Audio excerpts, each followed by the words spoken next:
what the workshop has done is to help me focus on the ones that I'm going to do first. So for example, I'm going to focus on making sure I have lines of communication to use in a crisis, specifically making sure those lines of communication are clearly defined.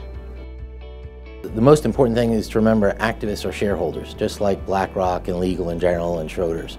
The big difference is instead of having thousands of stocks in their portfolio, they have a very focused portfolio. Businesses can best prepare their IR function for a dawn raid type scenario by identifying the core team that will respond in the event of a dawn raid.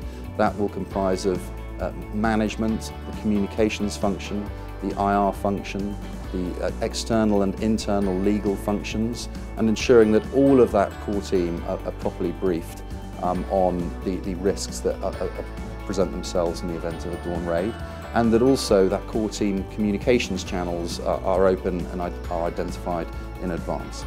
But the real challenge, the real important opportunity is to talk about how the company is going to create incremental value for shareholders going forward, and many companies don't commonly articulate that.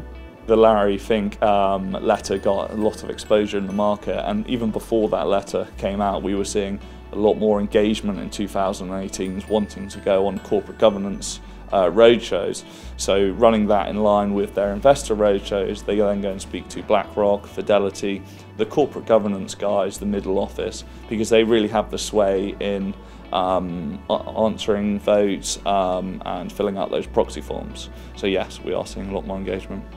Well, Europe is already a very fertile ground for activism. In 2017 we saw 20% of the sort of campaigns globally took place in Europe. And a lot of the sort of funds, American funds in particular, are already sort of looking to Europe as a sort of an opportunity, because they've picked all the low-hanging fruit in the US, and they see this as a sort of an area where they can make a difference and they can deploy their capital and get a better return. For the UK in particular, the UK is the sort of the most open, investor-friendly market in Europe, and there are less sort of legal impediments to stop activism. So who are the stakeholders that you need to build relationships with in a, sometimes very public and very painful battle with an activist? What do you need to do around your internal people, your employees? How do you keep motivation up? Really try to think as broad as you can, as 360 as you can, about everything that could potentially be thrown at you.